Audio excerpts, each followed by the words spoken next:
Tonton video ini sampai selesai agar Anda tidak gagal paham.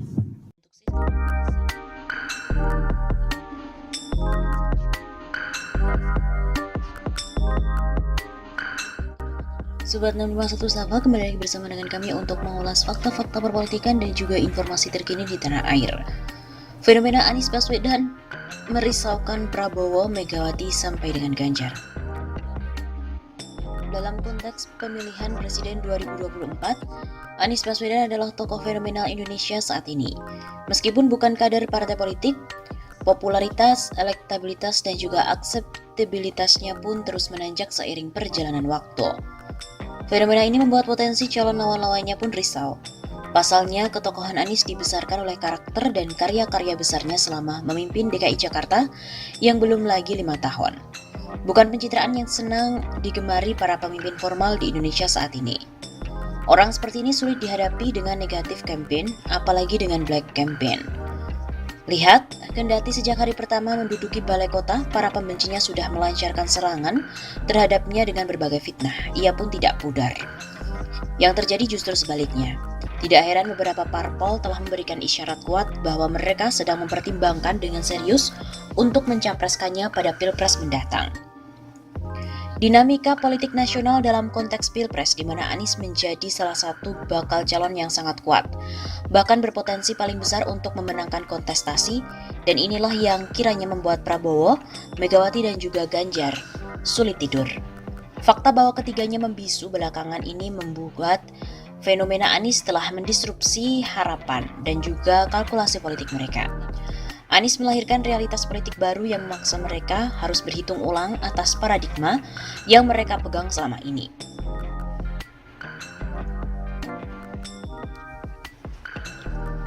Saat pemilu telah ditetapkan pada Februari 2024, yang berarti tinggal 2 tahun lagi, terlihat ketiga tokoh itu melempem ketika surfacing sudah harus dimulai. Memang ada benturan moral dan melemahnya political advantage yang dihadapi ketiganya. Dalam hasil survei lembaga-lembaga yang kredibel, nama Prabowo masih menempati posisi teratas dalam elektabilitas, tapi punya kecenderungan negatif. Elektabilitas Prabowo masih tinggi tapi tak terpaut jauh dari Anies dan Ganjar karena 3 hal. Pertama, dibandingkan dengan Anies dan Ganjar, Prabowo paling dikenal oleh publik. Maklum dia sudah 3 kali ngikutin Pilpres. 1 kali sebagai cawapres tahun 2009 dan 2 kali sebagai capres 2014 dan 2019. Dia juga pendiri dan sekaligus pemimpin Partai Gerindra, salah satu dari 3 parpol besar bersama dengan PDIP dan juga Golkar. Dan saat ini dia adalah Menhan. Kemudian kedua, capres resmi saat ini belum ada. Ketiga, kampanye juga belum dimulai. Perlu juga diingat bahwa tidak ada faktor kebaruan pada sosok Prabowo, baik dari segi usia maupun visi. Dia memang representasi manusia orba. Dihadapkan pada pemilih milenial yang merupakan 60% dari struktur pemilihan Indonesia pada Pilpres 2024, yang lebih fokus pada isu-isu kekinian yang berkaitan dengan kepentingan mereka. Prabowo terlihat manusia kadaluarsa, yang tidak lagi match dengan zaman, apalagi sejiwa dengan mereka. Faktor-faktor tadi jelas tidak menguntungkan Prabowo dan akan jadi pertimbangan parpol lain di luar Gerindra untuk mengusung. Kalau menghadapi Jokowi yang kualitasnya berada di bawah Anies dan Ganjar, Prabowo bisa kalah, apalagi menghadapi kedua gubernur populer di zaman yang beda jauh. Kecenderungan merosotnya elektabilitas Prabowo di tengah meningkatnya elektabilitas Anies dan Ganjar membuat Megawati juga susah tidur. Perjanjian batu tulis 3 antara Megawati dan Prabowo mengharuskan PDIP bersama Gerindra mengusung Prabowo dan Puan sebagai capres dan cawapres dalam Pilpres mendatang. Padahal peluang menang pasangan ini tidak menjanjikan. Hasil survei semua lembaga survei yang kredibel memperlihatkan tingkat elektabilitas Puan menyedihkan. Rendahnya elektabilitas Puan meskipun ia telah lama bergiat di PDIP sebagai pengurus teras dan pernah menduduki posisi menteri serta kini menjabat sebagai ketua DPR, sangat mungkin disebabkan karena kinerjanya jeblok. Bahkan saat menduduki ketua DPR, lembaga yang dipimpinnya mengeluarkan 2 undang-undang, Undang-Undang Cipta Kerja dan juga Undang-Undang IKN yang menimbulkan kegaduhan nasional. Karena faktor lemahnya pasangan Prabowo-Puan, parpol lain akan berpikir 1000 kali untuk ikut berkoalisi dengan PDIP Gerindra. Kalaupun dipaksakan, pasangan Prabowo-Puan hanya jadi penggembira pada Pilpres 2024.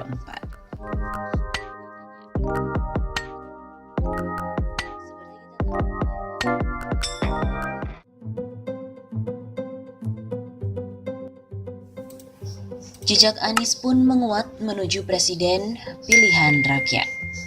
Bergeser dan menyimpangnya perjalanan demokrasi di Indonesia bukan saja membentuk sistem demokrasi yang mengusung pemilu yang kapitalistik transaksional. Mekanisme pemilihan langsung yang awalnya merepresentasikan kedaulatan rakyat seiring waktu hanya melahirkan pemimpin dan juga kebijakan-kebijakan politik yang tersandra oleh kekuatan liberal dan juga sekuler. Pemimpin dan birokrasi tidak berdaya di bawah kekuasaan partai politik dan kekuatan oligarki. Konstitusi direkayasa sedemikian rupa, menghasilkan undang-undang yang justru membajak negara dari kedaulatan rakyat yang sesungguhnya. Anies Rashid Baswedan adalah sosok yang unik, lahir dan tumbuh besar dari kalangan keluarga pendidik. Anies yang sempat lama mengenyam pendidikan di Amerika merupakan seorang pemimpin yang komplit. Akademisi yang memiliki terah pahlawan nasional, terbentuk dari struktur sosial dan keagamaan yang kuat. Ia juga menyerap nilai-nilai demokrasi yang mengembangkan prinsip-prinsip kesetaraan dan juga keberagaman. Anies seorang muslim yang inklusif, sekaligus berjiwa demokrat dan juga pluralis. Proses pembelajaran dan pengalaman itu semakin mengokohkan figur Anies yang selalu berada di tengah menjadi salah satu pemimpin yang konsisten menjaga keharmonisan peradaban, menjaga keseimbangan pendulum ideologi agar tidak miring, berat sebelah dan juga doyong ekstrem. Tidak terlalu ataupun condong berlebihan ke kiri maupun ke kanan. Hal ini penting untuk tetap menempatkan figur Anies berada di atas kepentingan aliran politik dan ideologi tertentu. Anies penting dan strategis untuk setia dan loyal menghidupkan kebangsaan, bukan pada golongan ataupun agama tertentu. Anies idealnya dapat menjadi pemimpin bagi semua suku, agama, ras dan juga antar golongan. Betapapun dia bergaul dan memiliki kedekatan dengan kalangan agama dan kelompok sosialis sekalipun. Karakter Anies harus ditampilkan sebagai behavior, pemimpin yang kuat menjaga kebinekaan dan kemajemukan.